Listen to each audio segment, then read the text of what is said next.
नमस्कार दोस्तों, एक बार फिर से आप सभी का स्वागत है। इस पर्टिकुलर वीडियो में जो हमारा सीरीज चल रहा है पेपर 2 का दोस्तों, BPSC assistant public sanitary and waste management officer का जो पेपर 2 है, आप जानते हैं उसका सिलेबस है solid and liquid waste management. Paper 2 का सिलेबस है solid and liquid waste management. तो उसी पेपर 2 में जो है सॉलिड लिक्विड वेस्ट मैनेजमेंट दोस्तों, उसके जो सब टॉपिक में एक में type of waste, municipal solid waste, biomedical waste, hazardous waste, तो उसी का सब टॉपिक हम कुछ क्वेश्चन डिस्कस कर रहे थे थ्योरेटिकल पोर्शन के साथ। कुछ कंसेप्ट भी आपको बता रहे थे और क्वेश्चन भी डिस्कस कर रहे थे। अच्छे अच्छे क्वेश्चन है दोस्तों, जो प्रीवियस ईयर में जो दूसरे स्टेट में एग्जाम हुए हैं वहाँ के प्रीवियस ईयर का क्वेश्चन है। तो इंपॉर्टेंट क्वेश्चन है, ज़रूर इसको आप अच्छे से देखें, ध्यान से सुने दोस्तों। हो सकता है कि एग्जाम में एज इट इज आ भी सकता है, नहीं तो कम से कम आपका कंसेप्ट तो बनेगा ही कि इसके अनुसार पर अगर कुछ और भी पूछा जाता है तो आप सोच सकते हैं वहाँ पर। ओके दोस्तों, तो कल हम लोगों ने यहाँ तक कर लिया था which type of waste is classified as hazardous waste. यहाँ पर आपको हम केमिकल वेस्ट बताए थे, यहाँ तक हम लोग कल कर लिए थे दोस्तों। अगर नहीं देखे हैं तो डिस्क्रिप्शन बॉक्स में लिंक है, वहाँ जाके देख सकते हैं, नहीं तो प्लेलिस्ट में भी आप जाके रिसेंटली अपलोड में देख सकते हैं दोस्तों। आगे हम उससे आगे बढ़ते हैं। ये क्वेश्चन है इंपॉर्टेंट क्वेश्चन दोस्तों। यहाँ से तो आप क्वेश्चन भी देख लेंगे कि किस प्रकार का क्वेश्चन आता है, और दूसरी बात आपको कंसेप्ट भी है, थोड़ा थ्योरेटिकल पोर्शन भी आप अच्छे से सीख सकते हैं दोस्तों। भटकने से बेहतर है कहाँ से कंटेंट आपको मिलेगा, उससे बेहतर है कि आपको जो मिल रहा है उसको एक्सेप्ट कीजिए। तैयारी स्टार्ट कर दीजिए दोस्तों, फिर समय नहीं बचेगा। अंत में देखिएगा कि आप अभी तक खोज ही रहे हैं और एग्जाम नज़दीक में आ जाएगा। बस अब एग्जाम का डेट वगैरह सब जैसे एग्जाम स्टार्ट हो गया है, पहले एलडीसी का होगा, फिर बीपीएससी पीसीएस वाला होगा, फिर सीडीओपी का होगा, फिर उसके बाद यही एग्ज़ाम होगा। तो तैयारी दोस्तों स्टार्ट कर दीजिए, और प्लीज़ मेरे चैनल से जुड़ जाएं दोस्तों। आप देखेंगे इस पर बहुत सारा वीडियो दिया हुआ है पेपर 2 से रिलेटेड, पेपर 1 से भी रिलेटेड है, लेकिन मैक्सिमम पेपर 2 से है, क्योंकि पेपर 2 का आप जानते हैं कि सिलेबस जल्दी कहीं से मिल नहीं रहा है। तो जहाँ जहाँ से भी मिलता है आपको खोज के लाते हैं, हम अपलोड करते हैं। तो प्लीज़ मेरे चैनल से जुड़ जाएं। आपको यहाँ पर पेपर 2 से रिलेटेड सभी मतलब जितना भी आपका है सब टॉपिक वगैरह सॉलिड लिक्विड वेस्ट मैनेजमेंट का सभी को हम अच्छे से कवर करेंगे धीरे धीरे। लगभग 25% सिलेबस हम लोग दोस्तों कंप्लीट कर चुके हैं। 25% सिलेबस आप देखिएगा कंप्लीट कर चुके हैं। सब प्लेलिस्ट में मिल जाएगा आपको, वहाँ से आप जाकर चेक कर सकते हैं, पढ़ सकते हैं। और एक एक क्वेश्चन को कोशिश करें कि आप खुद अपना नोटबुक में लिखें दोस्तों। पेपर 2 का आपको अलग से नोटबुक बना लेना चाहिए, आपके लिए बेनिफिटेड रहेगा। पीडीएफ के इंतजार में रहेंगे, पीडीएफ आपके फ़ोन में ही रह जाएगा दोस्तों, आप उसको पढ़ नहीं पाएंगे। इसलिए कॉपी में लिखते जाएँ सभी क्वेश्चन को, ताकि जैसे ही लिखेंगे आपको मन में भी मतलब एक प्रकार से ब्रेन में वो बैठ जाता है। हमारा ब्रेन जो है पिक्चोरेटिक फॉर्म में अच्छे से समझता है दोस्तों। ओके, तो आइए स्टार्ट करते हैं क्वेश्चन नंबर फर्स्ट से। The following are the two sets of items. Set 1 list different types of wastage, while set 2 indicate the method of the disposal. यहाँ दो सेट दिया हो दोस्तों, देखिए एक सेट 1 है, सेट 2 है। ओके, सेट 1 में आपको दिया है टाइप ऑफ वेस्ट, और सेट 2 में दिया है मेथड ऑफ डिस्पोजल। मतलब सेट 1 में जो आपका कुछ वेस्ट दिया है, कुछ अपशिष्ट पदार्थ दिया है, ओके, और सेट 2 में है उसके डिस्पोजल का, मतलब जो ये वेस्ट दिया हुआ अपशिष्ट पदार्थ उसको आप किस प्रकार से डिस्पोज करेंगे, उस पर को किस प्रकार से निपटारण करेंगे, मैनेजमेंट करेंगे, वो कुछ तरीका दिया हुआ है। तो किसको किससे मैच करेंगे वो आपको बताना है। आसान क्वेश्चन है दोस्तों। देखिए सेट 1 है, सेट 1 में है, ए में है ड्राई वेस्ट, ड्राई वेस्ट मतलब सूखा कचरा, सूखा अपशिष्ट। बी में है वेट वेस्ट, गीला कचरा। सी में है टॉक्सिक वेस्ट, टॉक्सिक तो जानते हैं बहुत खतरनाक होता है दोस्तों।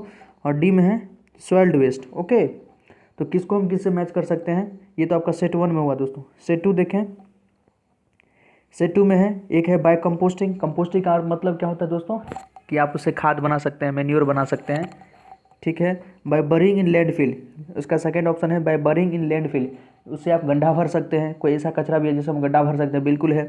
थर्ड है by dropping them in corporation bins, third है कि उसको आप किसी कॉरपोरेशन बिन्स मतलब डस्टबिन में डाल दीजिए। और फोर्थ है बाय रिसाइकलिंग, कोई ऐसा भी वेस्ट है जिसको हम रिसाइकिल कर सकते हैं, ठीक। वेस्ट का तो सबसे बेस्ट तरीका तो यही है कि 3R, रिड्यूस, रीयूज, रिसाइकिल, सबसे बढ़िया तरीका है। लेकिन यहाँ और सब दिया है, किसी का हम कंपोस्टिंग भी बना लेते हैं। जैसे वेट वेस्ट होता है दोस्तों, जो गीला कचरा होता है, जैसे किचन वेस्ट जो होता है उसका कंपोस्ट बनाया जा सकता है। तो ये आप सब समझते हैं, तो आसानी से मैच कर सकते हैं दोस्तों। देखिए दोस्तों, ए है ड्राई वेस्ट, तो ड्राई वेस्ट जो भी ड्राई वेस्ट होता है सूखा कचरा है। तो सूखा कचरा जैसे हो सकता है आपका प्लास्टिक का बोतल हो सकता है, कोई थर्मोसेटिंग प्लास्टिक हो, या मल्टी यूज प्लास्टिक होता है दोस्तों, ठीक, उसको हम रिसाइकिल कर सकते हैं। मेटल हुआ, मेटल को क्या हुआ, अगर मेटल का छोटा छोटा टुकड़ा या कुछ और है तो उसको हम क्या कर सकते हैं, रिसाइकिल कर सकते हैं। तो ए का क्या हो जाएगा, 4 बाय रिसाइकलिंग। ड्राई वेस्ट को आप रिसाइकिल कर सकते हैं, ड्राई वेस्ट को आप रिसाइकिल कर सकते हैं दोस्तों। ओके, नेक्स्ट देखते हैं हम, दूसरा है वेट वेस्ट। गीला कचरा, वेट वेस्ट को हम क्या कर सकते हैं, वेट वेस्ट को हम कंपोस्टिंग, वेट वेस्ट को हम क्या कर सकते हैं दोस्तों, कंपोस्ट, उसका हम कंपोस्ट बना सकते हैं। बी का 1, वेट वेस्ट का हम कंपोस्ट बना सकते हैं। सी है टॉक्सिक, जो टॉक्सिक वेस्ट होता है उसको हम क्या कर सकते हैं, टॉक्सिक वेस्ट को आप क्या कीजिए, लैंडफिल में उसको हम डाल देंगे। टॉक्सिक जो खतरनाक वेस्ट है उससे हम क्या करेंगे, भूमि भराव कर लेंगे। अगर कोई गड्ढा वाला है उसको भर देंगे, ऊपर से मिट्टी डाल देंगे तो अपना नीचे चला जाएगा। और डी है सॉल्ट वेस्ट, इसका हम क्या कर सकते हैं, उसको कुछ सॉल्ट वेस्ट हो तो डस्टबिन में सीधे आप उसको डाल दीजिए। तो डी का क्या कर सकते हैं हम, डी का ऑप्शन, डी का थर्ड हो जाएगा दोस्तों। सी का सेकंड होगा, उसका हम लैंडफिल में कर सकते हैं। ओके, इसको और अच्छे से देख लेते हैं। देखिए दोस्तों ऑप्शन वगैरह कुछ दिया हुआ है, सब हम बता दिए। ए का 4, बी का 1, सी का 2 और डी का 3rd। ओके, आइए इसके पीछे थोड़ा कंसेप्ट देख लेते हैं कि अलग अलग वेस्ट को हम किस प्रकार से उसका मैनेजमेंट करेंगे। इससे आपके मन में एक प्रकार से तो कंसेप्ट भी बैठ जाएगा और आगे भी आप सोच सकते हैं। एग्जाम में अगर कुछ और क्वेश्चन आ सकता है तो आप उसको सोच सकते हैं। दोस्तों अच्छे से प्लीज़ बढ़िया से देखें, अंत तक देखें दोस्तों, बहुत सारा नॉलेज आपको मिलेगा, यहाँ पर बहुत सारा नॉलेज मिलेगा। और एग्जाम में क्वेश्चन कहाँ से आएगा दोस्तों, बाहर से तो कुछ आएगा नहीं, यही सब क्वेश्चन कुछ रहेगा। तो अच्छे से आप ध्यान देकर सुनिएगा तो आपका एग्ज़ाम बढ़िया से निकल जाएगा दोस्तों। और ये तो सुनहरा अवसर है, आप जानते हैं कि गोल्डन अपॉर्चुनिटी है, ना ही इसमें मेंस है ना ही इंटरव्यू है। तो मौका पे चौका मारने का आपको टाइम है दोस्तों। मेंस ना ही मेंस है इसमें और ना ही इंटरव्यू है, बस 2 पेपर है और 2 पेपर में आपके हाथ में जॉब होगा, वो भी ऑफिसर लेवल का, पदाधिकारी लेवल का जॉब होगा। तो ये अपने आप में प्रेस्टिजियस जॉब है दोस्तों। तो इसमें आपको जी जान लगा देना चाहिए, अच्छे से थोड़ा बिलीव डेवलप करना पड़ेगा, मेरे प्रति आपको बिलीव डेवलप करना पड़ेगा दोस्तों कि हम जो आपको कंटेंट दे रहे हैं एकदम ऑथेंटिक कंटेंट है दोस्तों। इसको पढ़ते हैं। Waste management refers to activities starting from its collection at the source. देखिए वेस्ट मैनेजमेंट जो है मतलब अवशिष्ट का प्रबंधन है, कहाँ से उसका जो एक्टिविटीज है मतलब कहाँ से वो काम करना शुरू कर लेता है। तो starting from its collection at the source, जहाँ से वो निकल रहा है, जिस भी स्रोत से जहाँ से वेस्ट निकल रहा है वहाँ से ही उसका हम मतलब कलेक्शन करने के स्थान से ही, कलेक्शन करने के स्टार्टिंग पॉइंट से ही हम उसका मैनेजमेंट के बारे में सोचने लगते हैं। इट्स ट्रांसपोर्ट, उसका मतलब ट्रांसपोर्ट कैसे होगा, परिवहन कैसे होगा। डिफरेंट टाइप्स ऑफ ट्रीटमेंट, अलग अलग जो अलग अलग वेस्ट है पहले उसका छटनी होगा, सेग्रीगेशन होगा, ताकि अलग अलग छांट के सबको अलग अलग ट्रीटमेंट किया जाता है। कुछ ड्राई वेस्ट होता है, कुछ वेट वेस्ट है, कुछ सॉलिड वेस्ट है, कुछ टॉक्सिक वेस्ट है, कुछ हैजार्डस वेस्ट होता है दोस्तों, सबके साथ अलग अलग ट्रीटमेंट किया जाता है। And eventually disposal of the treated waste, और जो ट्रीटेड वेस्ट हो गया मतलब ट्रीट करने के बाद भी कुछ हमारे पास वेस्ट बच जाता है, उसका क्या करें हम, डिस्पोजल, उसको मतलब लैंडफिल कर दीजिए, उसका अंतिम मतलब निपटारा। और देखते हैं, it is becoming a major bottleneck in clean civic society due to the lack of finances, outdated technology and the careless attitude of the society as a whole. देखिए ये एक बहुत प्रकार से मतलब समस्या बन चुकी है। बोटलनेक का मतलब यहाँ पर बहुत जटिल समस्या बन चुकी है, क्योंकि फाइनेंशियली प्रॉब्लम है थोड़ा बहुत, सरकार इस पर खर्च नहीं कर रही है। देखिएगा सरकार इस पर बिल्कुल भी खर्च नहीं कर रही है।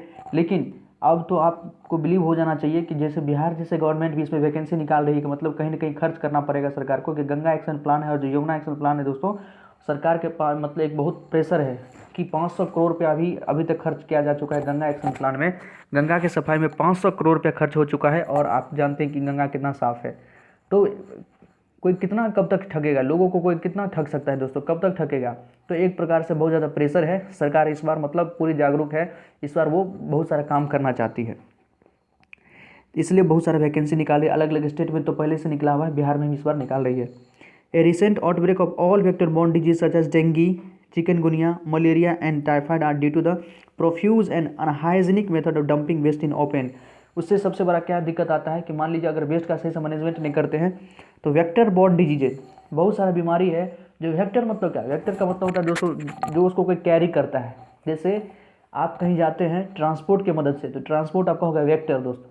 आप मतलब अपने घर से कहीं मार्केट जाते हैं तो कोई व्हीकल वगैरह सवारी गाड़ी बाइक वगैरह यूज़ करते तो आपका वेक्टर हो गया। उसी प्रकार से है, जैसे कुछ डेंगू का वायरस है, मान लीजिए डेंगू का वायरस गंदगी में रहता है, चिकनगुनिया का वायरस गंदगी में रहता है, मलेरिया जो होता है प्लाज्मोडियम के कारण वो भी गंदगी में रहता है। लेकिन फिर वहाँ से हमारे पास कैसे पहुँच जाता है, तो बस उसी कचरे के थ्रू, कोई वेस्ट है उसके थ्रू ये पहुँच जाता है। अगर कोई वेस्ट उसके साथ कोई आ गया है और वो हमारे पास पहुँच गया तो उसके थ्रू पहुँच जाता है दोस्तों। तो इससे बहुत सारी समस्या होने लगती है, कई सारी बीमारी है, जैसे डेंगू है, चिकनगुनिया है, मलेरिया है, टाइफाइड है, बहुत सारा है। देखिए कुछ वेस्ट दिया हुआ है, उसका किस प्रकार से ट्रीटमेंट करेंगे सो दिया हुआ है।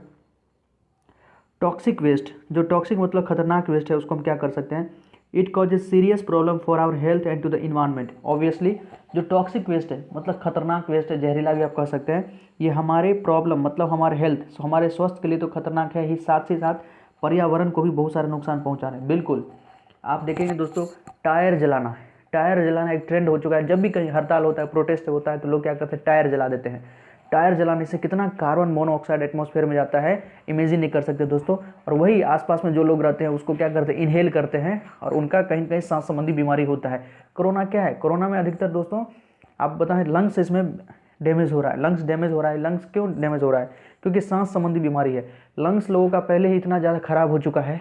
एयर क्वालिटी इंडेक्स आप देखते होंगे दिल्ली में, जब पहले भी कोरोना नहीं था, दिल्ली में जो एयर क्वालिटी इंडेक्स था, जो वहाँ की पोल्यूशन कंट्रोल बोर्ड जारी करती है, बहुत खतरनाक स्थिति पर रहता था। तो लंग्स तो पहले ही से लोगों का खराब था, कोरोना उसमें आके क्या कर दिया, बूस्ट कर दिया, वो इम्यूनिटी को और कम कर दिया, आदमी तुरंत ही मर गया। तो यही केस सब जगह होगा, यही केस सब जगह हो रहा है, क्योंकि इतना ज़्यादा पोल्यूशन हो गया है सभी जगह। पोल्यूशन का कारक कौन है दोस्तों, तो हम आप खुद ही है। कोई टायर जला देता है, कोई मतलब जो भी वेस्ट है उसका सही से मैनेजमेंट नहीं करता है, इसका ये कारण यही हो रहा है। तो इन्वायरमेंट पर प्रभाव पड़ रहा है, और इन्वायरमेंट पर जब प्रभाव पड़ता है तो प्रत्येक इंडिविजुअल पर कोई नहीं बच सकता है, चाहे कोई पैसा वाला हो या कोई गरीब हो, कोई नहीं बच सकता है, क्योंकि पर्यावरण में सभी इसी इन्वायरमेंट में ही रहते हैं। सब इस इन्वायरमेंट से कहीं ना कहीं इंटरेक्ट कर रहे हैं, डायरेक्टली या इनडायरेक्टली, चाहे वो पैसे वाले कितनों पैसा वाले क्यों ना हो दोस्तों, अपने घर में ही मतलब पूरा इकोसिस्टम ही डेवलप क्यों ना कर ले, उसको भी इफेक्ट पड़ेगा। और गरीब का तो कोई बात ही नहीं करना। एग्जाम्पल जैसे ड्राइड मतलब कुछ टॉक्सिक वेस्ट का एग्जाम्पल देखिए, ड्राइड पेंट, कुछ जो पेंट सूख गया है, आप घर में भी पेंट लाते हैं दोस्तों, बहुत देखते हैं कि बहुत सारा अगर एक्सेस पेंट हो गया है, अत्यधिक हो जाता है, वैसे ही उसमें छूट जाता है, प्लास्टिक बन जाता है वो पेंट। उसको क्या कीजिएगा, कोई कोई क्या करता है, जला देता है उसको, या अगर कहीं फेंकिएगा भी दोस्तों, वो क्या होता है, टॉक्सिक होता है, केमिकल से बनता है। तो जिस भी मिट्टी में मिलेगा, अगर बरिंग भी कर देंगे, उसको गड्ढा में भी डाल देंगे, तो अपने आप में टॉक्सिक है, उतने दूर की मिट्टी को खराब कर देता है। ओल्ड बल्ब वगैरह सब भी केमिकल उसमें डाला जाता है, कई सारे गैस डाला जाता है, अपने आप में ख़राब हो जाता है, तो वो भी एक प्रकार का वेस्ट ही हो गया, ई वेस्ट होता है। ओल्ड बैटरीज में सल्फ्यूरिक एसिड का यूज़ होता है। बैटरीज यदि खराब होगा, केमिकल से ही बनता है, बैटरीज में भी केमिकल का यूज़ होता है दोस्तों। सल्फ्यूरिक एसिड है, कई और प्रकार का एसिड होता है। एनोड डायोड के बारे में सुने होंगे, एनोड कैथोड के बारे में, और वो सभी खराब हो गया, ई वेस्ट हो गया वो, तो अपने आप में टॉक्सिक है। These are considered to be hazardous, इसको हेजार्डस भी कहा जाता है, as they are generally contain such substances that are discharge into soil water और evaporate in the air, affecting the growth development and the health of living organism. देखिए इसको hazardous क्यों कहा जाता है, क्योंकि इसके अंदर जो भी सब्सटेंस रहता है, बताए थे केमिकल रहता है, जैसे पेंट केमिकल से बनता है, बल्ब में भी कुछ गैस डाला जाता है दोस्तों, बैटरीज में सल्फ्यूरिक एसिड वगैरह रहता है, ये किसी न किसी माध्यम से मान लीजिए सॉइल में गया या एयर में गया। बैटरीज है, सल्फ्यूरिक एसिड अगर मिट्टी में मिल गया तो मिट्टी को ख़राब कर देगा। ओके, कुछ हो सकता है, अगर कोई मान लीजिए बैटरी को जलाता है, प्लास्टिक भी रहता है बैटरी में, अगर उसको जलाता है तो उसका क्या हुआ कि एटमॉस्फेयर में जाएगा पोल्यूशन, और वो कहीं ना कहीं प्लांट को इफेक्ट करेगा, और प्लांट इफेक्ट हुआ, आदमी उसको इनहेल करेगा, उसको मतलब बैड एयर को दोस्तों, तो आदमी को भी उसके हेल्थ पर बुरा प्रभाव पड़ेगा।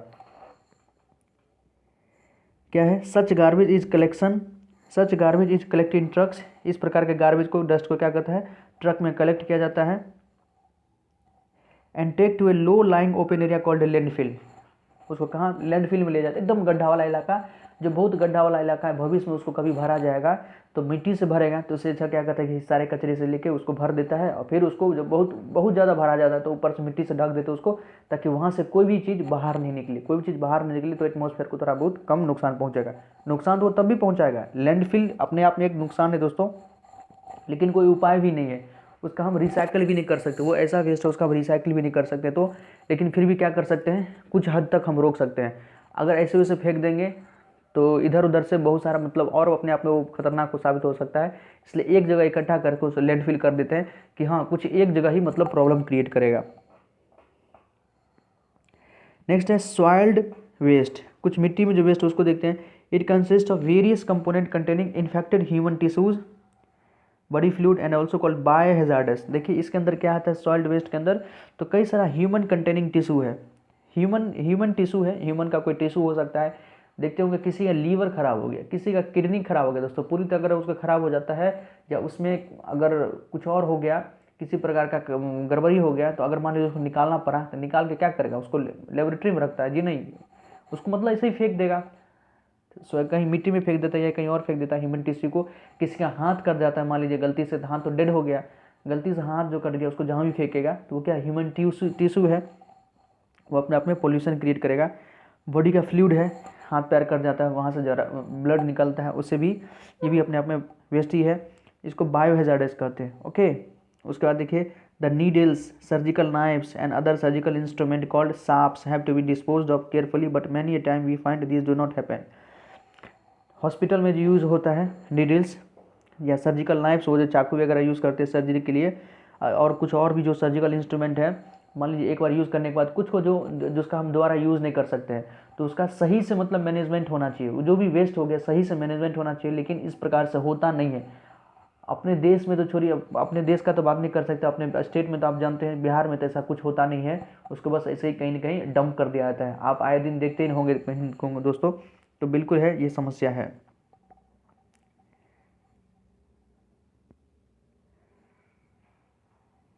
देखिए being pricked with the infected needles can transmit diseases like HIV, hepatitis B and C. अगर ये मतलब अगर किसी का मतलब उसे टेस्ट किया गया हो सकता है, उससे पहले किसी का टेस्ट किया गया हो सकता है, वो पेशेंट अगर या तो HIV से या हेपेटाइटिस बी या किसी और से हेपेटाइटिस सी वगैरह से अगर पहले से डिजीज्ड हो, तो ये अपने आप में वायरल डिजीज है। एड्स क्या है? वायरल डिजीज दोस्तों, वायरस के थ्रू फैलता है, जिस प्रकार से कोरोना वायरस है, तो ये एक पर्सन से दूसरे पर्सन में भी फैल सकता है, तो बहुत ज़्यादा ये टॉक्सिक है, हेजार्डस है, हेल्थ के लिए तो बहुत ज़्यादा नुकसानदायक है। This waste should be collected on a daily basis and dropped in the corporation bin. इस प्रकार के वेस्ट को, सॉइल्ड वेस्ट को कहाँ डालना चाहिए? कॉर्पोरेशन बिल में डालना चाहिए, ताकि वो उसका सही से मैनेजमेंट कर सके। ओके, सारे वेस्ट को कलेक्ट करके एक कॉर्पोरेशन बिल में डालना चाहिए, ताकि वो उसका जो भी है मैनेजमेंट का प्रोसीड्यूर है उसके पास होगा, वो अपना करेगा। नेक्स्ट है ड्राई वेस्ट, सूखा कचरा। It is non biodegradable waste which include paper, plastic, glass, metal, thermocol, cloth, wood. इसके अंदर क्या होता है? नॉन बायोडिग्रेडेबल, मतलब जिसका डिकम्पोजिशन नहीं है, जो डिकम्पोज नहीं होता है, जिसके अंदर है आपका पेपर हो सकता है, प्लास्टिक हो सकता है, ग्लास हो सकता है, कुछ मेटल है, थर्मोकोल है, देखिएगा इसका डिकम्पोजिशन नहीं होता है, मतलब ये नेचर में अपने आप से सड़ेगा नहीं, एज इट इज रहता है। इसके साथ क्या कर सकते हैं? In this case of dry waste recycling helps material and find lives.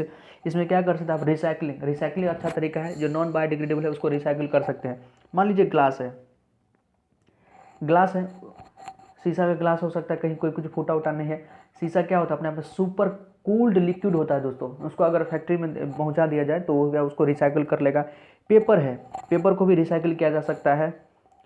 Cloth है, कपड़ा से भी कुछ रिसाइकिल करके कुछ और नया चीज़ बना दिया जा सकता है। ओके, थर्मोकोल वगैरह इसका रिसाइकल ही उपाय है, तो ड्राई वेस्ट को आप रिसाइकिल कर सकते हैं। For example glass can recycle into new jars and bottle A number of times. जैसे ग्लास को हम न्यू जार में बदल सकते हैं और बोटल्स को कई बार हम उसको रिसाइकिल कर सकते हैं। ओके, प्लास्टिक का बोतल है दोस्तों, आराम से उसको क्या करेगा? स्टरलाइज कर देगा बढ़िया से, फिर से मार्केट में ले आएगा, कोई ना कोई उसको यूज़ कर लेगा। नेक्स्ट देखते हैं, आपका है वेट वेस्ट तो मतलब गीला कचरा, बहुत आसान होता है। It typically refers to organic waste. इसमें क्या होता है? तो ऑर्गेनिक वेस्ट मतलब कार्बनिक जो भी अपशिष्ट है, usually generated by eating establishment and is heavy in weight due to wetness. मतलब इसका वेट भी थोड़ा भारी होता है क्योंकि इसके अंदर वाटर होता है। It is biodegradable, include cooked and uncooked food, fruit, vegetable, peels, flower waste and other organically decomposable substance. इसके अंदर तो बायोडिग्रेडेबल कुछ वेस्ट हो सकता है। कभी कभी आप ज़्यादा खाना बना लेते हैं और उसका यूज़ नहीं कर पाते दोस्तों, वो अपने आप में वेस्ट है, लेकिन क्या है? ये वेट वेस्ट है, गीला कचरा में इसको हम रख सकते हैं। ठीक, फ्रूट्स, फल हैं, ज़्यादा मतलब फल काट लिए लेकिन खा नहीं पाए, ख़राब हो जाता है। फ्रूट्स है, ज़्यादा दिन रखने पर भी ख़राब हो जाता है। वेजिटेबल है, ज़्यादा ले आए, ख़राब हो जाता है, वो भी मतलब वेट वेस्ट में आएगा। पील्स, वेजिटेबल का पील्स, आलू का छिलका, प्याज का छिलका, कोई और चीज़ का भी छिलका हो सकता है, ये अपने आप में क्या है? वेट वेस्ट है। फ्लावर देखिए, फ्लावर जो पेड़ पौधा में फ्लावर होता है दोस्तों, कुछ दिन तक एकदम बहुत बढ़िया सुंदर है कि वो अपना खिला हुआ रहता है, लेकिन कुछ दिनों बाद जो जब झड़ने लगता है, फ्लावर का सीजन चला जाता है, तो अपने आप में नीचे फ्लावर बहुत ज़्यादा हो जाता है, तो अपने आप में वे भी वेस्ट है, लेकिन क्या है? वेट वेस्ट है, वो डिकम्पोजेबल है, वो नुकसानदायक नहीं है दोस्तों, उसका मतलब कंपोस्ट या मैन्योर बन सकता है। And other organically decompose substance, और कुछ और भी जिसमें ऑर्गेनिक हो वो भी इसमें शामिल हो सकता है। Disposal of wet waste is done by composting. तो जो वेट वेस्ट है, गीला कचरा है, उसको हम कंपोस्टिंग, उसका मतलब डिस्पोजल कर सकते हैं कंपोस्टिंग के थ्रू, मतलब उसका मैन्योर बना सकते हैं। The rotting and conversion of some material into manure is called composting. The rotting and conversion of some material into manure. Composting का मतलब है कि कुछ जो मटेरियल है आपके पास, यही जो कुछ मटेरियल आपके पास वेट वेस्ट था, उसका आप मैन्योर में कन्वर्ट कर रहे हैं, मतलब खाद बना रहे हैं, खाद बना रहे हैं, तो उसको क्या कहते हैं दोस्तों, उसको कहते हैं कंपोस्टिंग। Okay, clear. तो अपने आप में ये 4 गो ऑप्शन था, dry waste, solid waste, dry waste, soiled waste, toxic waste, और ये एक वेट वेस्ट था। किस प्रकार से सभी का हम निवारण करेंगे, डिस्पोजल करेंगे, सभी को अच्छे से हमने कंसेप्ट के वाइज आपको सभी को अच्छे से समझाया दोस्तों। नेक्स्ट क्वेश्चन देखते हैं। सारा क्वेश्चन अपने आप में इंपॉर्टेंट है दोस्तों, आप देखिएगा क्या सब आप ही के टॉपिक से है। आप जब इसको सिलेबस से मिलाइएगा तो सब कहीं ना कहीं वो सारा टर्मिनोलॉजी आपके सिलेबस में मैच कर रहा है दोस्तों। तो ये इंपॉर्टेंट है, आपको अच्छे से पढ़ के जाना चाहिए। अब प्लीज़ मेरे चैनल से जुड़ जाए दोस्तों, आप चैनल को सब्सक्राइब कर ले ताकि, और बेल आइकन को भी प्रेस कर ले कि हम अपलोड जब भी करें वीडियो तो आपके पास ये पहुँच जाए, क्योंकि पेपर 2 अपने आप में इंपॉर्टेंट है। पेपर 1 क्या तो सभी तैयारी करेंगे अच्छे से, पेपर 1 के बारे में सभी को अच्छे से तैयार मतलब पता है दोस्तों, तो वो सभी उसको अच्छे से तैयार करते के जाएंगे। मेरिट जो मेनली बनेगा आप जानते हैं पेपर 2 से ही बनेगा, क्योंकि इसमें अभी तक बहुत सारे बच्चे ढूंढ ही रहे हैं कि कहीं कोई क्लास स्टार्ट होगा, और सब जो क्लास स्टार्ट करेगा दोस्तों, आपको बाद में खुद ही पता चलेगा कि क्या कमी है या क्या कुछ खास है उसमें, सब आप खुद उसको जज कीजिएगा। लेकिन पहले फिलहाल जो आपको मिल रहा है उसको एक्सेप्ट कीजिए। Which method is best suited for the disposal of category 3 microbiology and biotechnological biomedical waste? करा है कौन सा मेथड सूट करेगा, बिल्कुल सूट करेगा microbiology and biotechnological medical waste. जो माइक्रोबायोलॉजी और बायोटेक्नोलॉजिकल मेडिकल वेस्ट है उसके लिए कौन सा टेक्नोलॉजी, कौन सा मेथड सूट करेगा, ठीक है। वहाँ से भी कुछ जो वेस्ट बनता है दोस्तों, उसमें कौन सा मतलब मेथड जो है सूट करेगा। पहला आपको दिया है इंसिनरेशन कर दें, उसका मतलब जला दें, ऐश बना दें, डिसइंफेक्शन कर दें, माइक्रोवेविंग कर दें, लैंडफिल कर दें, या ऑटोक्लेविंग कर दें। ओके, सुनते होंगे दोस्तों, जो बायोटेक्नोलॉजी का स्टूडेंट होता है उसको रिसर्च वगैरह थोड़ा बहुत करना पड़ता है, उसको नया नया मतलब रिसर्च करना पड़ता है। बहुत सारा जो बायोटेक्नोलॉजिकल जो रिसर्च है माउस पे किया जाता है, माउस पे चूहे पर, उसके अंदर मतलब उसका डीएनए को मतलब ऑल्टर किया जाता है, डीएनए को चेंज किया जाता है कि इस डीएनए को अगर हम साइलेंट कर दें, कोई डीएनए है मान लीजिए मेथिओनिन पढ़े होंगे, मेथिओनिन, साइटोनिन, कुछ जो डीएनए वगैरह सब है, एडेनिन, ग्वानिन, प्यूरिन सब जो है, उसका हम अगर साइलेंट कर दे उसका क्या रिजल्ट होता है, वो देखना चाहता है उसका क्या रिजल्ट होगा, या कुछ नया डीएनए ऐड कर दे तो क्या रिजल्ट होगा, ताकि उसके थ्रू वो चेंज लाना चाहता है। ये जो ह्यूमन है दोस्तों उसको सुपर ह्यूमन बनाना चाहता है, आदमी की लालसा रहती है। तो अधिकतर जो एक्सपेरिमेंट है माइस पे किया जाता है, ठीक। तो जिस पे वो एक्सपेरिमेंट हो गया दोस्तों, तो उसको क्या कहते हैं, जेनेटिकली इंजीनियर्ड हो गया। अगर वो मरेगा तो अपने आप में वो एक टॉक्सिक भी हो सकता है, कभी कभी हार्मफुल हो सकता है, कभी कभी यूजफुल भी हो सकता है। लेकिन जो हार्मफुल है दोस्तों, तो उसका किस प्रकार से हमको निवारण करना है, डिस्पोजल करना है, वो आपको बताना है। तो देखिए, जो बायोटेक्नोलॉजी या माइक्रोबायोलॉजिकल वेस्ट है दोस्तों, उसका सबसे बढ़िया तरीका है कि इंसिनरेशन कर दें। अगर हैजार्डस है, खतरनाक है उसमें, तो इंसिनरेशन में क्या होगा, बिल्कुल उसको हम जला देंगे, कुछ नहीं बचेगा, ओके, राख बन जाएगा। तो इंसिनरेशन कर सकते हैं। माइक्रोवेविंग का भी मतलब वही होता है कि आग में उसको डाल देना। माइक्रोवेव शब्द के बारे में तो आप जानते होंगे, उसमें पकाते हैं, कोई चीज़ को हम पकाते हैं माइक्रोवेव में, तो माइक्रोवेविंग कर सकते हैं। ऑटोक्लेविंग, और फिफ्थ जो ऑप्शन है ऑटोक्लेविंग, मतलब ऑप्शन फर्स्ट, ऑप्शन थर्ड और ऑप्शन 5 तीनों करेक्ट है दोस्तों। 1, 3, 5 कर सकते हैं, तीनों सही है। लैंडफिल कभी नहीं, उस प्रकार के वेस्ट को, बायोमेडिकल वेस्ट को लैंडफिल कभी नहीं करेंगे दोस्तों। अभी हम देखे थे पिछला क्वेश्चन कि जो भी हॉस्पिटल वेस्ट है उसका क्या करते हैं कि कॉर्पोरेशन बिन में आपको, कॉर्पोरेशन डस्टबिन आपको वहाँ उसको पहुँचा देना है, और उनके पास मेथड है उसको क्या करना है, ठीक।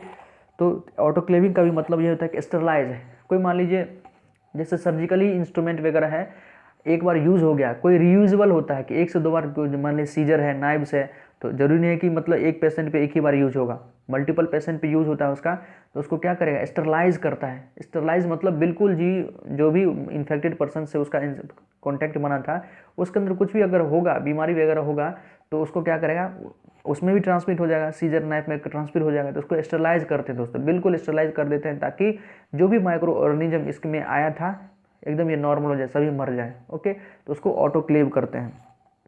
तो 1, 3, 5 तीनों ऑप्शन से करेक्ट है। 1, 3, 5 इंसिनरेशन, माइक्रोवेविंग एंड ऑटोक्लेविंग। इसका भी कॉन्सेप्ट देखते हैं। बायोमेडिकल वेस्ट और hospital waste is any kind of waste containing infectious और पोटेंशियली इन्फेक्शियस मटेरियल। पहले बताए थे कि चाहे बायोमेडिकल वेस्ट हो या हॉस्पिटल वेस्ट हो दोस्तों, उसके अंदर इन्फेक्शियस या पोटेंशियली इन्फेक्शियस, इन्फेक्शियस मतलब क्या, संक्रमित, बहुत ज़्यादा संक्रमित, जैसे कोरोना वायरस संक्रमित है, एक पेशेंट से दूसरे लोग में आसानी से फैल सकता है, तो इस प्रकार की बीमारी को इन्फेक्शियस कहते हैं। तो जो बायोमेडिकल वेस्ट होता है दोस्तों या हॉस्पिटल वेस्ट होता है, वहाँ भी ये क्या हो, इन्फेक्शियस होता है। अगर किसी में HIV का हो, उससे उसका इलाज किया गया हो और सामने में पर्सन आ जाता है, तो हो सकता है कि उसमें वो ट्रांसमिट हो जाए, तो ये अपने आप में इन्फेक्शियस है। और पोटेंशियली मतलब बहुत खतरनाक रूप से इन्फेक्शियस है।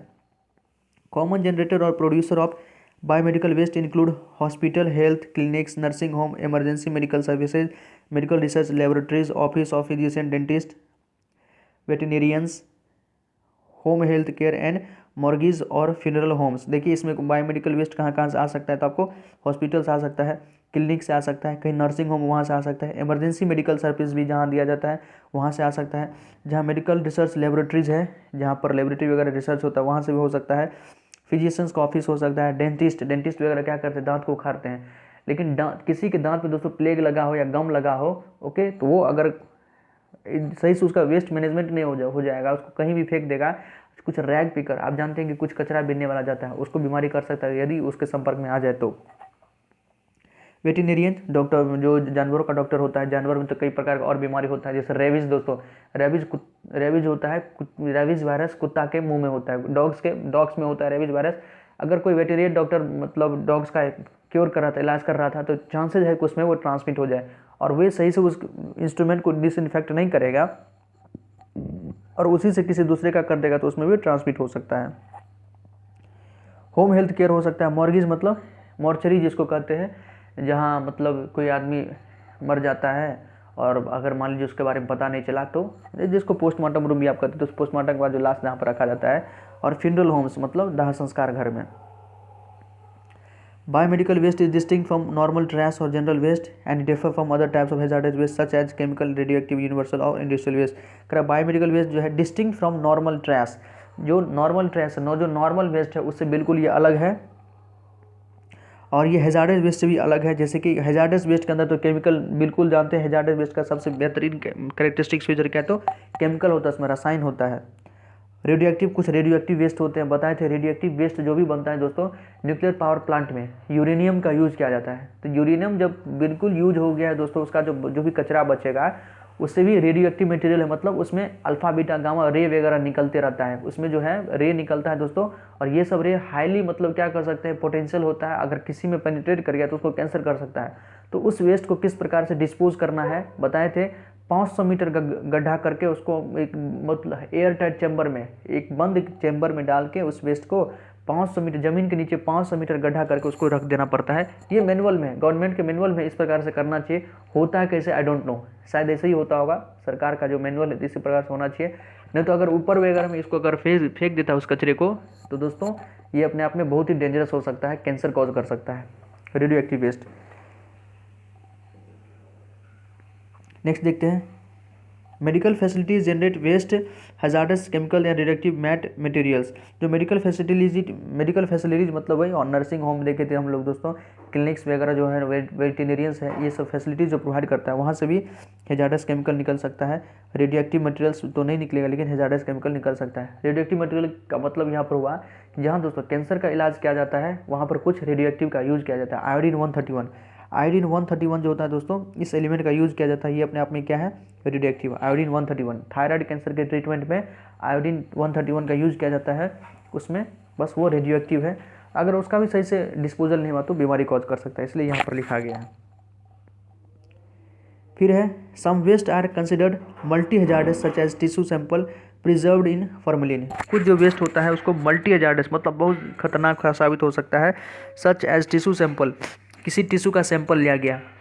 देखते हैं बहुत सारे मतलब कि बहुत सारे लोगों को क्या हो सकता है, मान लीजिए ब्रेस्ट कैंसर हो गया, किसी को यदि ब्रेस्ट कैंसर हो जाता है तो उसमें क्या क्या है, उसका सैंपल लिया जाता है पैप स्मेयर से। ब्रेस्ट कैंसर दोस्तों अगर किसी को हो जाता है, किसी भी को भी, तो उसमें क्या होता है, पैप स्मेयर एक डिवाइस होता है, इंस्ट्रूमेंट होता है, उससे क्या किया जाता है, उसका सैंपल लिया जाता है टेस्ट वगैरह करने के लिए, जो मतलब अनकंट्रोल ग्रोथ हो रहा है कि नहीं सेल का, और सही में अनकंट्रोल ग्रोथ होता है तो मतलब कैंसर है, नहीं तो नहीं होगा। अगर उस टिश्यू को अगर सही से नहीं रखें तो अपने आप में वो कैंसर क्या हो सकता है, कैंसरस सेल जो है दोस्तों किसी दूसरे सेल के साथ मिलेगा तो वहाँ पर भी कैंसरस मतलब कॉज कर सकता है। तो इसलिए उसको बहुत सब मतलब कहाँ पे, फॉर्मेलिन के अंदर, देखिए इंपॉर्टेंट है आपको, फॉर्मेलिन के अंदर उसको रखा जाता है, ध्यान रखेंगे फॉर्मेलिन केमिकल है। जो भी टिश्यू को, ह्यूमन टिश्यू को या कोई और टिश्यू को दोस्तों अगर मतलब लंबे समय तक रखना है तो उसको फॉर्मेलिन में ही रखते हैं अधिकतर, ताकि ये सड़े नहीं, डिकम्पोज नहीं हो। It may also include waste associated with the generation of biomedical waste that visually appears to be medical or laboratory origin.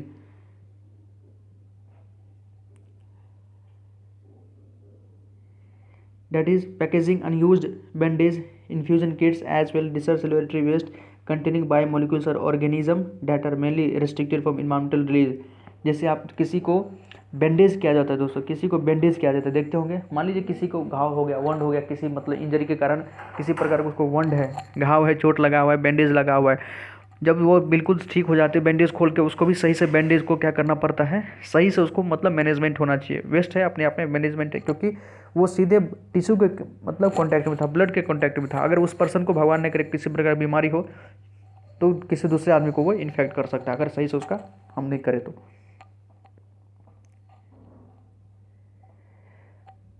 देखिए दोस्तों कुछ की पॉइंट है बायोमेडिकल वेस्ट के लिए, आपको आपके सिलेबस में है बायोमेडिकल वेस्ट, अच्छे से पढ़ना है आपको, उससे क्वेश्चन पूछ सकता है। तो कुछ बायोमेडिकल वेस्ट को कितने कैटेगरी में बांटा गया है देखते हैं, ये आपके सिलेबस में है। Biomedical waste can be divided into 10 categories as below. जो बायोमेडिकल वेस्ट है, बायोमेडिकल वेस्ट उसको 10 कैटेगरीज में बांटा गया है, दिया हुआ है, सभी को हम अच्छे से चर्चा करते हैं दोस्तों। इंपॉर्टेंट है, सिलेबस का आपको पढ़ना ही पड़ेगा दोस्तों, जो सिलेबस में उसको पढ़ना ही पड़ेगा, कहीं से भी क्वेश्चन आ सकता है, किसी को मत छोड़िए। पहला है कैटेगरी 1 में ह्यूमन एनाटॉमिकल वेस्ट। ह्यूमन का एनाटॉमिकल वेस्ट हो सकता है, उसको अगर उसका ट्रीटमेंट करना है या डिस्पोजल करना है तो इंसिनरेशन या डीप बुरियल, या तो उसको इंसिनरेशन मतलब आग लगा दीजिए, उसमें इंसिनरेटर के अंदर डाल दीजिए और उसको बिल्कुल राख बना दीजिए, नहीं तो बहुत गड्ढे में उसको आपको क्या करना होगा, बहुत गड्ढा करके उसमें आपको उसको दफनाना होगा। Human anatomical waste, human anatomical waste का मतलब पहले बताए थे, जैसे मान लीजिए किसी का हाथ कट गया दोस्तों, हाथ कट गया दोस्तों, उसको क्या करना पड़ेगा, तो इंसिनरेशन में डाल दीजिए, नहीं तो डीप बुरियल गड्ढा करके उसको खोद के उसमें डालना पड़ेगा। कुछ एनिमल टिश्यू है, एनिमल वेस्ट है, जो जानवर का कचरा है तो उसको क्या कर सकते हो, उसको भी या तो इंसिनरेशन या डीप बुरियल कर सकते हैं, या तो पूरी तरह से जला दीजिए, कुछ रहेगा नहीं, या तो गड्ढे में उसको डाल दीजिए। माइक्रोबायोलॉजी एंड बायोटेक्नोलॉजी वेस्ट, अगर माइक्रोबायोलॉजी का है या बायोटेक्नोलॉजी का वेस्ट का है, यहाँ पर अधिक रिसर्च वगैरह का काम होता है, तो उसमें क्या कर सकते हैं, ऑटोक्लेव पहले बताए थे, स्टरलाइज करने का टेक्निक है, माइक्रोवेविंग वही है लगभग, जो भी बैक्टीरिया वगैरह को किल करने का है। इंसिनरेशन में अगर कुछ जलाने वाला है तो उसको बिल्कुल उसको जला दीजिए। कैटेगरी 4 देखते हैं दोस्तों, वेस्ट साफ, disinfection by chemical treatment, autoclaving, microwaving and mutilation shredding, इसको भी मतलब ऑटोक्लेविंग कर सकते हैं, माइक्रोवेविंग कर सकते हैं, जो भी वेस्ट साफ है। Discarded medicine and cytogenic drugs, कुछ डिस्कार्डेड मेडिकल्स, मान लीजिए मेडिसिन्स, कुछ मेडिसिन जो है एक्सपायर कर गया है, मेडिसिन होता है अगर नहीं बिका तो एक्सपायर कर जाएगा, उसका हम ट्रीटमेंट क्या करेंगे, डिस्पोजल का टेक्निक क्या है, तो इंसिनरेशन या destruction and drugs disposal in A secured landfill, उसको या तो इंसिनरेशन कर दीजिए। इंसिनरेशन तो किसी भी वेस्ट को मतलब किसी भी चीज़ को मतलब डिस्पोजल करने का सबसे बढ़िया तरीका होता है दोस्तों इंसिनरेशन, बस वेट वेस्ट नहीं हो, वेट वेस्ट है तो आप क्या कर सकते हैं, कंपोस्ट बना सकते हैं, नहीं तो इसके अलावा जो भी हेजार्डस है, टॉक्सिक है, आप उसको इंसिनरेशन में डाल दीजिए, उसको राख बना देगा, कुछ बचेगा ही नहीं। लेकिन कल ही बताए थे कि इंसिनरेशन में एक तो बहुत ज़्यादा पैसा लगता है, ये जो मतलब मशीन लाने में, इंसिनरेटर को लाने में, और दूसरी बात यहाँ जो भी वेस्ट को आप मतलब सही कर रहे हैं उससे जो भी कचरा निकलेगा दोस्तों, राख निकलेगा, अगर बहुत सारा वो भी बहुत ज़्यादा हो जाता है तो वो भी अपने आप में एक वेस्ट ही हो जाएगा, तो इसलिए इसको बड़े पैमाने पे यूज़ नहीं किया जाता है। हाँ सीरियस केस में तो यूज़ करना ही पड़ेगा, जहाँ कुछ और उपाय नहीं है। तो सॉलिड वेस्ट में इंसिनरेशन है, माइक्रो ऑटोक्लेविंग है, माइक्रोवेविंग है। सॉलिड वेस्ट को डिसइंफेक्शन बाय केमिकल, कुछ सॉलिड वेस्ट है तो उसको केमिकल से उसको डिसइंफेक्ट कर सकते हैं, autoclaving, microwaving and mutilation shredding है। लिक्विड वेस्ट का आप क्या कर सकते हैं, जो लिक्विड वेस्ट है डिसइंफेक्शन बाय केमिकल से उसको हम डिसइंफेक्ट कर सकते हैं, एंड डिस्चार्ज इनटू ड्रेन में मतलब उसको हम सीवेज में डाल देंगे। इंसिनरेशन एस डिस्पोजल इन म्युनिसिपल लैंडफिल, देखिए इंसिनरेशन एस दोस्तों, ये इंसिनरेशन एस कैसे आया बताएं, तो अभी चर्चा किए थे कि इंसिनरेटर में आप जिस भी चीज़ को मतलब दोस्तों आप जला रहे हैं, इंसिनरेशन में क्या होता है, जलाते हैं हाई टेम्परेचर पर ऑक्सीजन के प्रेजेंस में, तो वहाँ जो भी चीज़ें वेस्ट को हम जलाते हैं, तो लेकिन राख तो बनेगा, अल्टीमेटली राख तो बनेगा दोस्तों। ऐसा बात थोड़ी है कि उसमें जाइएगा जलाइएगा कुछ बने नहीं, जो भी वेस्ट था उससे कुछ ना कुछ बनेगा, तो राख बनता है। जैसे कागज़ जलाते हैं दोस्तों, कागज़ आप पेपर वगैरह जलाते हैं तो राख तो बनता है, तो राख बनेगा, वो भी तो कचरा ही है अपने आप में, वो भी कचरा है। तो इंसिनरेशन ऐश को क्या करना है, म्युनिसिपल लैंडफिल, म्युनिसिपल जो नगर निगम वाला है उसको क्या करें, लैंडफिल में काम कर लेगा। 10th कैटेगरी है केमिकल वेस्ट। कुछ केमिकल वेस्ट होता है तो उसको क्या कर सकते हैं, chemical treatment and discharge into drains for liquid and secure land for solid. Chemical treatment and discharge into drains, मतलब उसका भी केमिकल, अगर कुछ केमिकल वेस्ट है तो उसको केमिकल से पहले ट्रीट करके फिर उसको ड्रेन्स में, नाला में बहा देंगे। Thus the method that is best suited for the disposal of category 3 microbiology and biotechnology biomedical waste is, देखिए ये इंपॉर्टेंट क्वेश्चन है दोस्तों, इसको आपको लिख लेना चाहिए नोट करके नोटबुक में भी, कि जो भी बायोमेडिकल वेस्ट है उसका हम क्या क्या टेक्निक, कौन कौन मेथड अप्लाई कर सकते हैं। तो incineration, microwaving and autoclaving. Okay,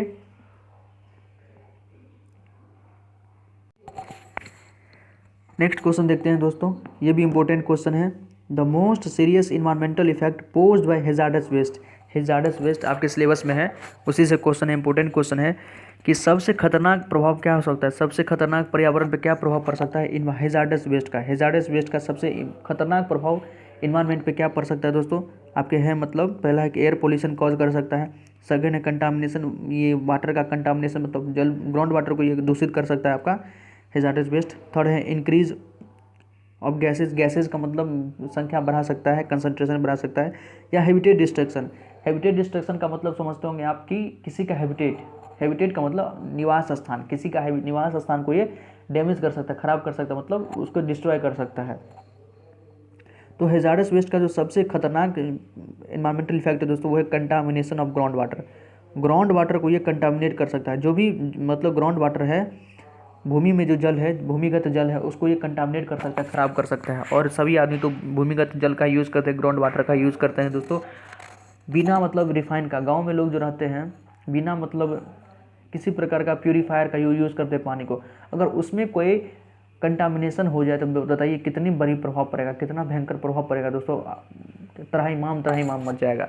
एक जो क़यामत फिल्म निकला था, देखे होंगे अजय देवगन का बहुत दिन पहले, उसमें क्या था, उसमें यही कंसेप्ट दिखाया गया कि कुछ आदमी क्या करता है कि चापाकल में जो हैंडपम्प होता है दोस्तों, हैंडपम्प में वायरस मिला देता है, हैंडपम्प में वायरस मिला देता है, तो जो भी उस हैंडपम्प से पानी पीता है दोस्तों, सभी आदमी बीमार पड़ जाते हैं और मैक्सिमम आदमी मर जाते हैं। बाद में पता चलता है कि इसमें वायरस मिलाया गया था, तो उस बंद को चापाकल को बंद किया जाता है। ओके दोस्तों, तो ग्राउंड वाटर अगर कंटामिनेट हो जाएगा, प्रदूषित हो जाएगा, तो भयंकर त्राहिमाम हो जाएगा। तो हैजार्डस वेस्ट का सबसे खतरनाक यही होगा कि वो ग्राउंड वाटर को कंटामिनेट कर सकता है। देखिए the correct answer is contamination of ground water. Hazardous waste हम जानते हैं क्या होता है, is waste that has substantial और potential threat to public health of the environment. Hazardous waste मतलब ऐसा वेस्ट जिसका मतलब पर्यावरण पर और मानव स्वास्थ्य पर सबसे ज़्यादा गंभीर प्रभाव पड़ता है, खराब प्रभाव पड़ता है। The most serious effect on this, सबसे जो उसका खराब इफेक्ट क्या है, तो contamination of ground water, ground water को जो है भूमिगत जल को कंटामिनेट कर सकता है। ये भी क्वेश्चन कई बार पूछा गया है दोस्तों, हैजार्डस वेस्ट से रिलेटेड सिलेबस में है, क्वेश्चन पूछा जाएगा कि characteristics hazardous waste are material data not to be tested exhibit one और more of the following hazardous trait. कोई किसी भी वेस्ट को आप हैजार्डस ट्रेट कब कहेंगे, किसी भी वेस्ट को, कोई भी वेस्ट है, कोई अवशिष्ट पदार्थ है, उसको हम हैजार्डस वेस्ट कैसे कहेंगे दोस्तों। जैसे हमारे पास बोतल है, कोई बोतल है, अगर उसको हम हैजार्डस वेस्ट बोलेंगे या नहीं बोलेंगे, तो उसमें से कोई एक क्राइटेरिया होना चाहिए, इग्निटिविलिटी, मतलब वो आसानी से जल जाए, बिल्कुल बोतल जल जाता है तो उसको हम हैजार्डस वेस्ट के अंदर रख सकते हैं। इसलिए तो कहते हैं कि प्लास्टिक की बोतल को जलाना नहीं चाहिए। रिएक्टिविटी, कोई ऐसा वेस्ट जो आसानी से रिएक्शन कर ले, जैसे मान लीजिए कोई एलिमेंट है दोस्तों, सोडियम की बात करते हैं, सोडियम वैसे तो वेस्ट नहीं है, लेकिन जैसे आप इसको इन्वायरमेंट में लाइएगा, उसको पता होगा, आप पढ़े होंगे, केमिस्ट्री वाले स्टूडेंट पढ़े ही होंगे कि सोडियम को केरोसिन के अंदर रखा जाता है। अगर कोई गलती से उसको एयर में ले आए बिना किसी सावधानी के और हायर कंसंट्रेशन में, वाटर वेपर जैसे ही उसके साथ वो रिएक्शन करेगा, भयंकर रिएक्शन करता है, बम ब्लास्ट की तरह वो उड़ जाता है, तो रिएक्टिव अपने आप में वेस्ट हो जाएगा उस समय वो। कॉर्सोविटी, कॉर्सोविटी मतलब जिस चीज़ वो पास कर रहा है उसको ख़राब कर सकता है। जैसे पानी, जैसे दोस्तों सुने होंगे पानी जो है पाइप, पहले लेड के पाइप में, लेड के पाइप में पीबी, लेड का पाइप बनता था, पहले लेड का पाइप बनता था दोस्तों, पाइप जो जिससे वाटर को सप्लाई किया था, ये लेड का होता था, ठीक, ये लेड का होता था। लेकिन वाटर लेड के साथ रिएक्शन करके प्लम्बोसिस एक मतलब एक गंभीर रोग पैदा होने लगा था बहुत सारे आदमी को जो इस पानी को पीते थे। प्लम्बोसिस पता चला गया कि इसमें लेड के साथ वाटर मिक्स हो रहा है। ठीक, तो लेड अपने आप में एलिमेंट था, तो क्या किया, लेड के पाइप को मतलब बैन किया गया, लेड के पाइप में वाटर को सप्लाई नहीं किया जाता है। तो कॉर्सिविटी मतलब वही उसके साथ मिक्स करके बीमारी कर सकता है। ये कुछ उसका कैरेक्टरिस्टिक्स फीचर है हैजार्डस वेस्ट का। तो हैजार्डस वेस्ट का जो पर्यावरण पर सबसे बुरा प्रभाव क्या पड़ता है, तो ग्राउंड वाटर को वो कंटामिनेट कर सकता है, प्रदूषित करता है। नेक्स्ट क्वेश्चन देखते हैं। नेक्स्ट क्वेश्चन है हमारा, in comparison to pure water boiling point of impure water is. देखिए आसान क्वेश्चन है, पढ़े भी होंगे पहले भी, कि प्योर वाटर जो आपका स्वच्छ जल है, प्योर वाटर है, उसकी तुलना में इम्प्योर वाटर का बॉइलिंग पॉइंट क्या होता है। एक तो आपके पास साफ पानी है, एक है गंदा पानी है। साफ पानी है, दूसरा है गंदा पानी। दोस्तों किसका बॉइलिंग पॉइंट ज़्यादा होगा, किसका बॉइलिंग पॉइंट ज़्यादा होगा, तो आप जानते हैं जो प्योर वाटर होता है उसका बॉइलिंग पॉइंट कितना होता है, 100 डिग्री सेल्सियस। लेकिन यदि इम्प्योर वाटर है दोस्तों, प्योर वाटर का बॉइलिंग पॉइंट कितना होता है, 100 डिग्री सेल्सियस। 100 डिग्री सेल्सियस वो क्या होता है, एकदम बॉयल होने लगता है। लेकिन जो इम्प्योर वाटर होता है वो 100 डिग्री सेल्सियस पे ये बॉयल नहीं करने लगता है, उससे ज़्यादा टेम्परेचर बॉयल करेगा तो क्या होता है, इंक्रीजेज। इम्प्योर वाटर का बॉइलिंग पॉइंट इंक्रीज कर जाता है, बढ़ जाता है, ध्यान रखेंगे, इंक्रीजेज। जो गंदा पानी होता है उसका बॉइलिंग पॉइंट इंक्रीज कर जाएगा। ओके, देखिए explanation, sea water is impure water. समुद्र का पानी इम्प्योर ही है, कह सकते हैं, क्यों, क्योंकि हमारे पीने लायक नहीं तो इम्प्योर ही है दोस्तों। खारा पानी होता है, समुद्र का पानी खारा पानी, नमकीन ज़्यादा, वहाँ पर सॉल्ट ज़्यादा है, हमारे पीने लायक नहीं है तो इम्प्योर ही है, उसको हम कह सकते हैं। So adding salt increases the boiling point of water, this is because salt is non volatile solute which is responsible the boiling point elevation. देखिए क्योंकि उसके अंदर क्या होता है, साल्ट मिला होता है। साल्ट क्या है, नॉन वोलेटाइल सोल्यूट है। केमिस्ट्री वाले स्टूडेंट तो आसानी से समझ रहे होंगे, नॉन वोलेटाइल वोलेटाइल सोल्यूट वो पढ़ते ही है सोलिबिलिटी चैप्टर में। तो ये साल्ट क्या है, नमक जो है एक नॉन वोलेटाइल सोल्यूट है जो कि वाटर के एलिवेशन पॉइंट को, बॉइलिंग पॉइंट को एलिवेट कर देता है। Elevation of boiling point, depression in freezing point, chemistry वाले स्टूडेंट अच्छे से जान रहे होंगे दोस्तों कि एलिवेशन इन बॉइलिंग पॉइंट और depression in freezing point, non volatile solute आप पढ़े होंगे। तो ये साल्ट क्या करता है, बॉइलिंग पॉइंट को एलिवेट कर देता है, तो इम्प्योर वाटर का बॉइलिंग पॉइंट ज़्यादा हो जाएगा। The boiling point of liquid is the temperature at which the vapor pressure of the liquid and the surrounding pressure are equal. Boiling point किसको कह रहा है, तो बच्चे वाला डेफिनेशन बता रहा है कि बॉइलिंग पॉइंट लिक्विड का, हम उस प्रेशर को उस the boiling point of liquid is the temperature, मतलब किसी लिक्विड का बॉइलिंग पॉइंट वो टेम्परेचर है जहाँ पर लिक्विड का वेपर प्रेशर एटमॉस्फेरिक प्रेशर से इक्वल हो जाए। बॉइलिंग पॉइंट, किसी भी बॉइलिंग पॉइंट का अच्छा डेफिनेशन भी है, समझ लेना चाहिए, थोड़ा बहुत आना चाहिए। कोई मतलब आपके आसपास कोई बच्चा पूछ देगा कि बॉइलिंग पॉइंट होता क्या है, आपसे पूछेगा कि boiling what is boiling point, आप कहिएगा कि पानी का बॉइलिंग पॉइंट 100 डिग्री सेल्सियस है। ये तो उसको भी पता है, आपसे वो बॉइलिंग पॉइंट का डेफिनेशन पूछ रहा है, आपसे वो समझना चाह रहा है कि आप इसका कंसेप्ट जानते हैं कि नहीं जानते हैं।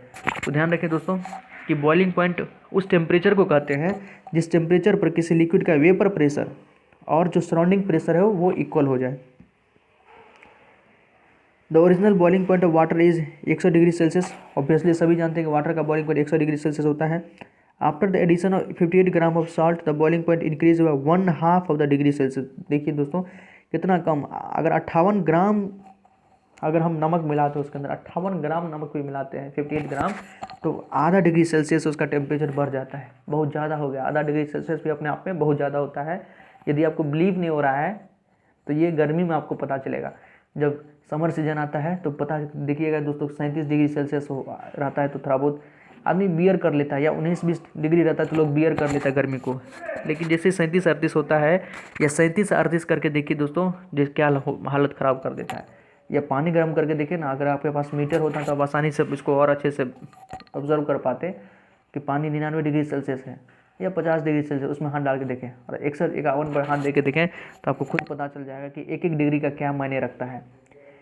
एकदम बुक का थ्योरी है दोस्तों, पहले भी हुआ है कि 1 से 2 डिग्री सेल्सियस जो तापमान कमा था पृथ्वी का, 1 से 2 डिग्री सेल्सियस जब तापमान कमा था तो आइस एज आ गया था, मतलब बर्फ ही बर्फ पूरे पृथ्वी पर आ गया था। बताइए 1 से 2 डिग्री सेल्सियस अगर तापमान कमेगा तो आइस एज आ जाएगा। और ऐसा है कि 1 से 2 डिग्री सेल्सियस अभी पृथ्वी का तापमान बढ़ने वाला है, तो बहुत ही खतरनाक स्थिति होने वाला है। ग्लोबल वार्मिंग वगैरह थोड़ा बहुत आप इसके पेपर वगैरह पढ़ते होंगे तो आपको पता चलेगा। तो ये कुछ क्वेश्चन था, इंपॉर्टेंट क्वेश्चन था दोस्तों पेपर 2 से रिलेटेड। ये हमारा सीरीज चलते रहेगा। ओके, बहुत सारा वीडियो हम अपलोड कर चुके हैं और लगभग 25% सिलेबस हम पहले ही बोलेंगे दोस्तों कवर हो चुका है। अभी तक 25% हम सिलेबस कवर कर चुके हैं और धीरे धीरे एंड कर देंगे, धीरे धीरे एंड कर देंगे, सारे सिलेबस को हम खत्म करेंगे दोस्तों। आप चिंता ना करें, आप बस वीडियोस देखते जाएं, एक एक क्वेश्चन को लिखते जाएं, सफिशिएंट टाइम है आपके पास, एक एक क्वेश्चन को लिखते जाएं दोस्तों, बहुत सारा कंसेप्ट आपका क्लियर हो जाएगा। कोई क्वेरी हो, कोई कुछ समझ में नहीं आया हो तो वो भी कमेंट सेक्शन आप हमसे पूछ सकते हैं। एग्जाम से रिलेटेड कोई क्वेरी हो वो भी आप हमसे पूछ सकते हैं दोस्तों। ओके, तो देखते जाए चैनल को, प्लीज़ चैनल को सब्सक्राइब कर ले दोस्तों। एक शिकायत है, बहुत सारे बच्चे चैनल को सब्सक्राइब नहीं किया अभी तक, दोस्तों कर ले प्लीज़। और आराम से देखते जाए, सिलेबस को कंप्लीट करें, अच्छे से तैयारी करें, नौकरी लें, अपना नाम रोशन करिए, अपनों का नाम रोशन करें दोस्तों। ठीक है, तो प्लीज़ कैसा लगा कमेंट सेक्शन में बताइएगा। अच्छा लगा हो तो कुछ भी कमेंट सेक्शन आप लिख सकते हैं, धन्यवाद कर सकते हैं। और अगर चाहते हैं कोई स्टडी मटेरियल रिलेटेड कोई क्वेरी हो तो आप वो भी हमें कमेंट कर सकते हैं। थैंक यू दोस्तों।